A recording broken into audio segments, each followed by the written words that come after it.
The name of the show is The Way to Go. My name is Alan Bendich. I'm going to be your host. Tonight we have a special guest. He's an actor, and his name is Anthony Coppola. Welcome. Thank you for having me. Oh, it's my pleasure. So, Anthony, you're a Bronx boy, right? I'm a Bronx boy. So am I, yeah. Born and raised. So what part of the Bronx are you from? I actually originally was from the South Bronx. Oh, wow. Moved when I was a teenager into the Northeast Bronx, the country club area. Yeah, so that's moving on up, right? Oh, I was moving on up. Right. Yeah, South Bronx was pretty intense back in the day. It was. That's why we actually moved. My brother and I were in grade school, and the area got really bad. What area was it? It was Soundview section of the Bronx. What block? Fatelli and Gleason Avenue. Oh God. Yeah, and it was bad. It was bad. We used to, back in the day, we used to get jumped, and we used to have to kind of always be careful. So that's near Arthur Avenue, isn't it? It's not too far from Arthur Avenue. So yeah, we moved up to the Northeast Bronx, which was heaven at the time. Right. It was just a big difference, and that's basically where I grew up in the country club. It is nice over there. It's nice. It's a bunch of private houses, right? It's a nice community. Nice community. Right. And yeah, I loved it. It was fun growing up. A different world back then, but it was good. Did you back in the day, were you thinking about becoming an actor? Actually, no. I always had the bug. I always was a ham. I always wanted that, always telling jokes and whatnot. But no, not really. I mean, my parents raised me, and my dad especially. Education was paramount. Right. Get a good education, and you'll get a good job and provide and all that. Right. And not what I did. Right. So I had a long career, a 25-plus career, working for a major utility company. Wow. And I did that and raised my children, and now they're adults. Right. So I'm able to do what I kind of love now doing, which is the acting thing. And I love it too. I mean, that's one of the things I do. And to me, I'm going to be 64 next month. Okay. And eventually, in the next couple of years, I'm going to retire. Yep. But I'm going to retire from work. Yeah. I don't look at acting as work. I To agree. me, it's a passion. It's fun. And it's the best thing in life. One of the best things, if not the best thing in life to do, especially at this stage of the Well, game. we have that in common. I love it. I really enjoy it. And people that don't act, and some of my friends and people like, what are you doing? But I'm doing it because I enjoy doing it. It's challenging, and it's fun, and it keeps me busy. Listen, I used to work 10, 12-hour days. Now I put my time into the profession, but it's something I really enjoy doing. That's an interesting comment you make, because I know, if I get a script, usually what happens is the way I get my work is that a friend of mine calls up and says, I got a part for you. Right. So then I get the script, and I go in my basement, and I spend hours. That time goes like that. It's like I'm just going back and forth, and I'm on my bicycle. I have a stationary bike, doing exercise, whatever it is. Meanwhile, if I have to work at work, it goes quickly, but not as quick as. For sure. And there's never enough time for it. And it's very time consuming. I actually, going back to, did you always want to do the acting thing? When I did, I got involved a little, and I did not have the time. Right. It's time consuming. You have to do the networking, and you have to do the auditioning and everything. So I have the time now, but you're right. When you're doing something you really love, time goes fast. And also, you can't, if you're studying a script, you can't really do it justice without working it. You got to work that script. You can't, again, it's not easy, and it's not just, okay, you wake up and I want to be an actor, and you're an actor. You have to put time into it, and if you really care about what you're doing, you want to do it right, so you need to put the time and effort. And you study acting. I study, I train constantly. I've trained with different coaches and acting teachers, mainly in New York City, and some really good ones, and I'll continue to do that. So what type of, if you don't mind, what type of classes do you take? I've done commercial classes. Yes. And I've done some commercials, which they're good, they're lucrative, and they're fun, but also on camera scene study classes. And auditioning classes, and it's good. You're constantly flexing your muscles and working at the craft, and you can see and on the on-camera classes your improvement as you go along, and you get critiqued. And I'm probably my biggest critic, but that's how actors are. I remember when I first got to Hollywood, I got my jobs without any acting classes. So I decided, I better take an acting class. And I only took one acting class when I was in Hollywood. And basically, it was a cold reading course. Okay. And what we had like stadium seating, like these, whatever they're called, but like you go in high-rise benches, and they'd have the men on one side and the women on the other, and they would have basically a man and a woman would go in the middle, and everybody would watch. You'd get the script 5 minutes before, and you'd have to do that scene. And it really got you going. And the teacher would not let you finish until you looked like you were really connected. Okay. So that was really meaningful, because basically that class was to teach you how to get the job, because that's the most important thing. That's right. Once you get the job, they're stuck with you.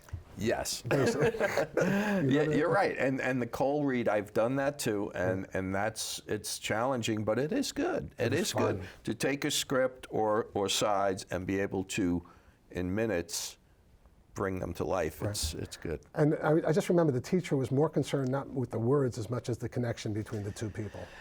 And that's what it's about. Right. I mean, you want to, when you work a role and you have a character, you want to be believable as the character. And the only way to do that is really it's not about the words. It's about how your relation to your other actor is, and your connection, your listening skills. So there's a lot more to it than it seems. But it was interesting. In my class, we had like people that were in soap opera, because it was Hollywood at the time in the 80s, and you'd have all these like unbelievably gorgeous girls, and these guys from soap operas and all this other stuff. Right. And me, Joe Blow. Oh, come on, you were right up there. Yeah, Alan. but I was, I just fell into acting.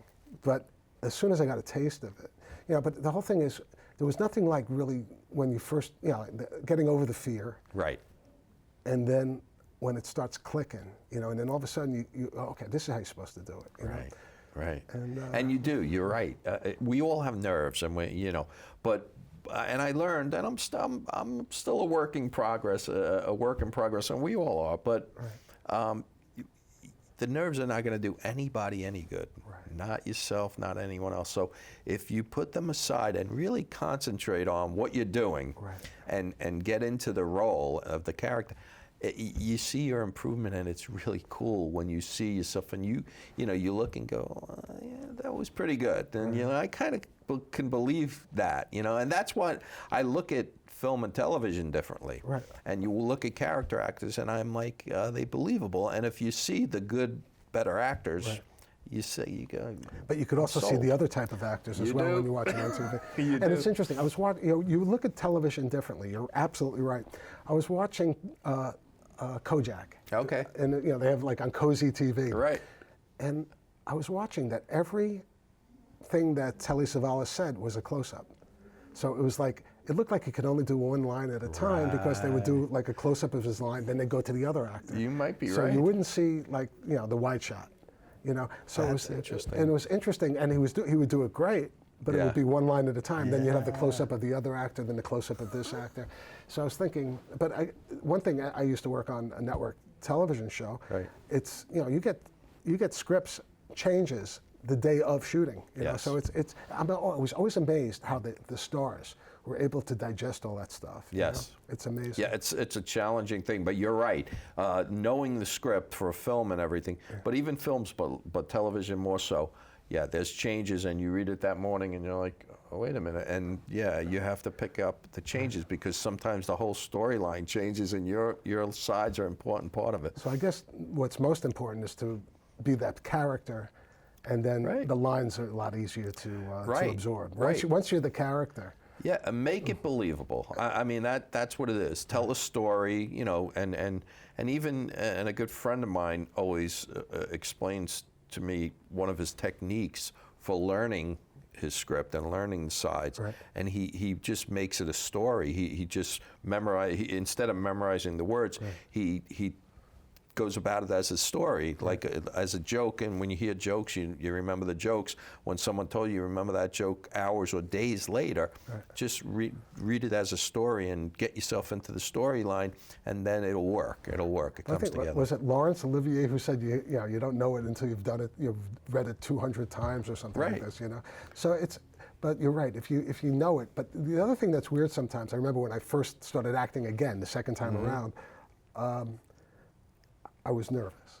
So Right. I would, initially I would forget stuff, and then as soon as but I get through it. Right. And then after I left, I knew every line, like it was That's like, for sure. It's like That happens. You know? I always tell the story, and I laugh. I read about Marlon Brando, how he used to have these cue cards all over the place. And they're like, Mr. Brando, and he's like, I want the words just to come out of thin air. And they were literally coming out of thin air. But whatever it takes, he was still brilliant. Yeah, he was brilliant, incredible. so, whatever it takes. So what was the first thing you did? I mean, not film, or video, film. I got into it, and I got some print work and some commercial work, but then I started doing some web series and some little independent stuff here and there. And I did one web series which was a lot of fun. It was I played a guy who was a mob guy who was put away in prison for a while and just gets out. It was like a Jersey Housewives type of thing, but it was a cute web series, and that was one thing. And some other little independents. So how'd you get it? I just basically started to network. I have an agent or agents that I freelance with, and a manager, and casting networks, Actors Access, submit yourself, and it's a process. I've never had an agent, but when I was in Hollywood, I was looking for an agent. And I went to this guy's house, right? He told me to take my shirt off, if you could believe it, because he wanted to see. The casting couch. Yeah, I'm telling you, that's what it felt like. He wanted to see if I had a six-pack. Oh, man, I would never be able to do that. I mean, I was 26 years old. I was 26, I didn't have a six-pack. No, but I was in shape, and it was like, No, I I'm just kidding. felt like, this is not, so I decided that it was like, No, but again, listen, back in the day, you were in Hollywood, and things have come a long way. I'm sure there's a lot of stories, as we know, but with the movements and the things that have changed, it's not about that anymore, and hopefully I told you I had won't be. bartended in Hollywood at a place called the Palace. My barback, Tim Bartell, he was like a blonde, wafy kind of guy. Okay. And he used to audition for General Hospital, and the guy who was the casting guy liked blonde, wafy guy. You must have stories. So he would say, he never did anything, but he would play up to it to get the parts. And you find yourself in those compromising. I never did, except for that time when I went into the casting thing and I walked out feeling dirty for taking my shirt off. Yeah. But in Hollywood, there was a lot of compromise that went on. Oh, could you imagine these, beautiful women and the casting directors and producers that were trying to, there's stories. And in Hollywood, man, when I was in Hollywood, every girl was prettier than the next. They were all between 18 and 23 or 24 years old, flocking to Hollywood, Right. looking to be discovered. And A lot of stories. And predators, waiting for them. It was tough, but it was. I'll tell you, I wish I could go back to Hollywood. Yeah, and again, I'm a New York guy, but there's merits to the West Coast, and but things have changed. I mean, things have changed, and a lot of artists these days. There's so much diversity, and it's refreshing that things are going, I think, in the right direction. There's more women being empowered and directing and producing, and it's a good thing. Well, it has to. I mean, that's progress. That's the way it has to go. I mean, we're more enlightened people than we were, and our children are more enlightened than we are. Yep. So, you're an actor. Would you like to share a clip of some of the work that you did? Absolutely. Yeah. Absolutely. And what's in this? I think actually the clip is a little bit of an old clip. I've been doing a lot of things, so I'm looking to update my clips. But this is one of them is Lorraine Russo's Family Diaries, which was the role I was discussing, which is like that Jersey Housewives thing. And I'm a mob guy who was in jail, only to come out to see that his wife was had a whole film crew in, and she was taping her lifestyle while I was away as a gift. And I come out and I find out my son is gay, and that my daughter has a baby. It's funny. It's Welcome funny. Home, right? Welcome Home. So, and some other little things. Another movie I was in as a lawyer called The Dirty Kind. So there's a couple of clips. I like both clips. Actually. Okay. I mean, I like your clips are very good. Thank you. I appreciate Okay, that. so let's take a look at Anthony's work. Enjoy. What's up with all these cameras? What cameras? Oh, It's nothing. You happy to be out? Jail wasn't that bad, actually. I'm just glad I'm here. I'm out here and home with my kids. Where's Frankie? We're done. Oh, you don't? I would have swear you kids were gonna get married. I guess that saved us a lot of headaches, huh? So he's gone now, so we can drop it. What are you, your mother? I spoke with your mother today. We actually had a good conversation. Oh, yeah? Your mother's worried. Worried about what? That I might actually like girls? It's probably just a phase now. You're young. Right. A phase. Hey, sweetie. How you feeling? I'm okay. Are you sure, sweetie? You know, when your mother called and she said you were cutting up your arm, my heart sunk. I'm sorry, Daddy. I didn't mean to scare you. Please don't ever do anything like that again. Please, I don't know what I'd do if I lost you. I think we have a problem. All right, calm down. I don't think Natalie's on vacation. Oh, why the f were you even looking into it? Is that all you have to say? We need to call her dad and tell him to call the cops. A call to tell him what? That you broke into her apartment and found what? Nothing? Listen, do me a favor. Go home and get some sleep. The serum is a benediction. These homosexuals need to be fixed. But I have a question. 4711, why is she still here? She's been here for 8 months. She has her own room and plenty of special treatment. Give her the serum tomorrow. I can't, I know, you're weak. That's why there's Jen. I'll see you tomorrow for her big day. Awesome, man. That was great. It was Thank really you. good. I think there's a pattern forming, you know, No, but- all the issues of current day. It's But really funny. you're natural, man. Thank you. You're smooth. You know, it's a smoothness. That Thank you you. I have. appreciate that. No, I it really appreciate did. that. Thanks.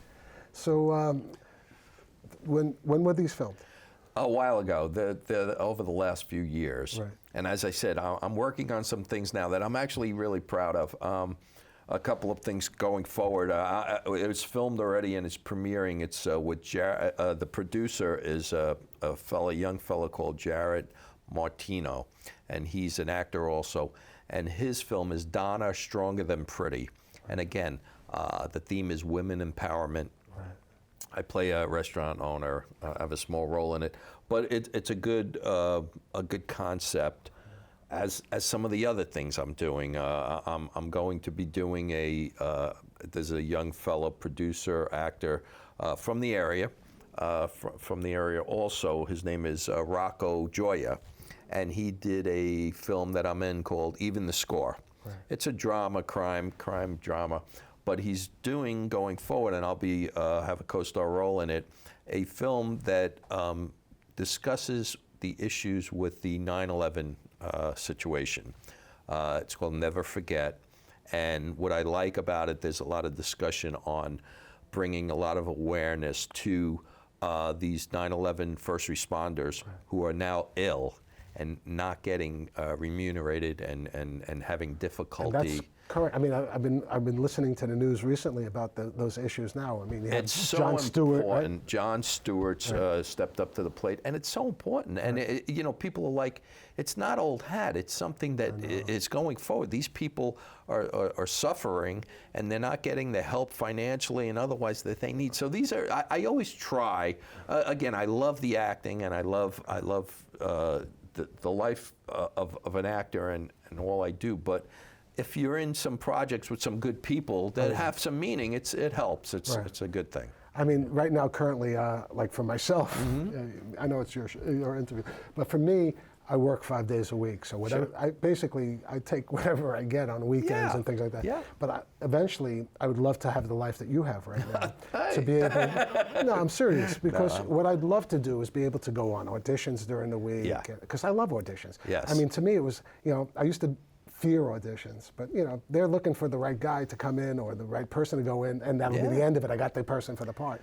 So it's like you know, I said this even recently. If you cannot accept people telling you no, don't be an actor. I mean, we get more no's than yeses. That's how it is. But if you really want to do it and you like the profession, it's all part of the process. And also, you meet new. I mean, especially now, because I'm older.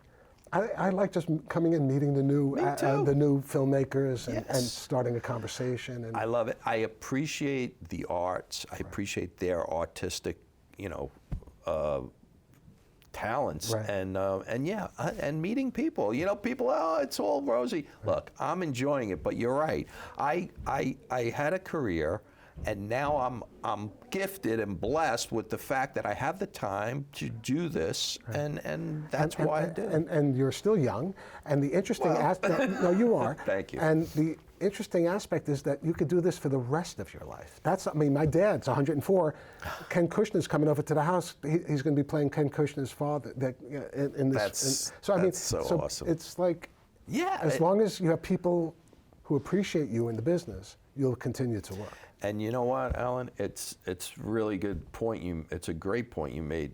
There's no age, there's no age limit. Right. We're all characters, Right. and there's characters that are young and there's characters that are old. Right. So we're all characters. So it's not like you outgrow it or you're too old to do it. You can still do it. Right. I have a certain look that has been beneficial to me in certain instances No question. as I've aged. So why not? You look like a cop. You look like a crook. Yeah, I get Because that. they're both it's the same thing. Yeah, I get that detective role. I get that. Sometimes Or business, dad, like but a I crooked get, business guy. Yeah, I could be like a mob boss, or I could be like a CEO that's Right. possibly Or the restaurant dirty, owner. or restaurant owner. So yeah, I mean, I could say I'm a character. And it's good. I think as I get older, also the other thing is I don't mind a small part. That's the whole thing. I like just working. I like working with different filmmakers. I like to Absolutely. see, and Listen, grab what I can from all those different things. I don't have delusions of grandeur. Listen, I want to be working. Right. I want to work and enjoy working. I've been making some money doing it, but that's not ultimate goal. I mean, fortunately, because I know many actors who do it. That's it. All the time, and it's difficult. They have to moonlight and do other things to supplement their income. I mean, but again, there are people who are very talented out there that are having difficulty because that's the nature of the business. And now it's even worse with all the different, with all the different YouTubes. Everyone has a camera, all this stuff. But I just remember when I was in Hollywood, and it's still this way. If you really want to make it, you can't be distracted by other things. That's True. the whole thing. I mean, you cannot say no to an audition. True. And I'm saying no to auditions like constantly. Oh well, then once you get freed up, I know, then it's you'll going to do be it fun. more. Absolutely. But even when I was back in the day in Hollywood, there'd be times when I felt that I had to work because I couldn't get out of work. So, Yes. I mean, I committed myself, but not 100%. And it happens, and as you know, it's a last minute business, Right. and it happens all the time where the night before, can you get, we have an audition tomorrow, and you want to be reliable and you don't want to pass them up, and if you can, it's a good, Right, it's a good thing. same thing happened to me with Ken Kushner once, and it was for this movie, The Brawler, which is in Redbox, and it's on Right. all the stuff, Netflix, all this Right. stuff.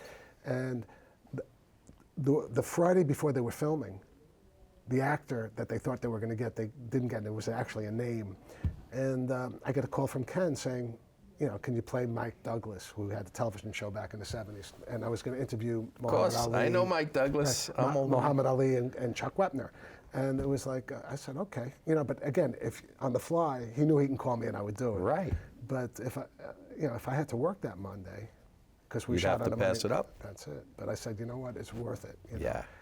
And sometimes I put my job in jeopardy a couple of times because of acting. Well, I can tell you have a passion for the acting, And you're you a do good too. actor. I've watched you. I watched you in action. Well, you saw me punch that guy. I saw you punch him. That was fun. I love being with actors.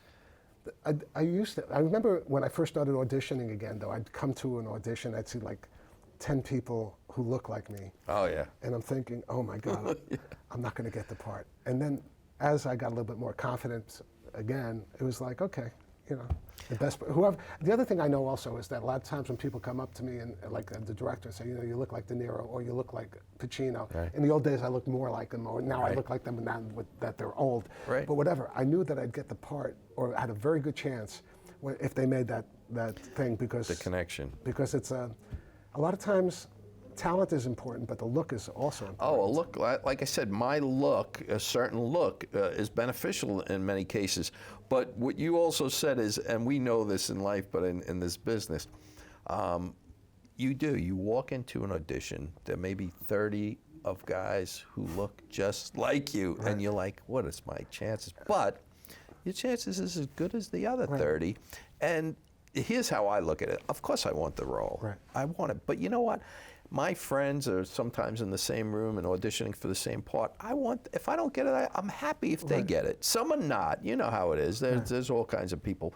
But I'm one of those people who are giving. I want to see you succeed. I want to see, when a friend of mine, male, female, get a role and it's a great part, I'm really happy for them. I love seeing that. And that's why I have this show also, is to help actors spotlight themselves, have the opportunity just for their reel or for their website, they could put their show up on. I do it. This is the passion too. No, there's a passion. Absolutely. And but it is interesting that when you go in, like it happened to me once when I was in Hollywood. I was going for an Hitachi commercial, and it was supposed to take place in the 1940s, and I was supposed to be a gangster. So I bought this suit because I had money because I was bartending. This suit from a costume store from the 40s, and I had I had spats on. I had everything. I had a hat. Dressed for the role. Dressed for the role. I walk in. All these guys are tall, handsome, hair slicked back. They look. One's handsomer than the other one's taller than the other. I'm thinking, and there's an open call, right? And I said, there's no way I'm going to get it. So the director, and they're auditioning in front of a videotape, video camera. Right. So I go in, and the guy said, you look like De Niro. And then 40 minutes later, I got the call. And meanwhile, there must have been 100 guys, and they all look better than me. I mean, these guys were like unbelievable. You never know. And it's not about who's better looking. It's about a certain look and the right look. Right. I mean, if you see Al Pacino's a little scruffy kind of looking odd guy, but he's brilliant in front of the camera. The guy's an unbelievable brilliant. Actor. He's so it's and I've gotten commercials because of him too. Yeah. It's all these guys. It's not me. It's them. That's good. That's a good thing. But the problem is sometimes they're looking for him and they're getting me. So that's it. That's not a problem. But it's fun, and it is fun. It is fun, and then when you look back. The other thing that's nice about it's not like a home movie. You know what I mean? That's my friend Noah Forrest, who's a very good actor. He says the same thing about when you look back at the films that you did when you're older. It's not like looking at home movies. No. It's like, but you're seeing a young person in their prime. Yeah, that's pretty neat. And it is cool. Yeah. And life is good. That's what my father says. My 104-year-old dad says. God bless him. And he still likes to act. So you never lose that. You never lose that. That's fabulous. And we'll continue doing it. You know? Absolutely. So do you think you're ever going to want to direct or produce? I'll be honest with you. I like to stay in the acting part. I've co-produced some things, and I don't count it out. Yeah. Directing, I really never got involved in, but I'm learning a lot more about the process, and it's very interesting. You appreciate the whole process. And one thing I will say, I do appreciate you. But thank you, sir. But there's just like one thing left to say. Hello? That's a wrap. Good night, folks.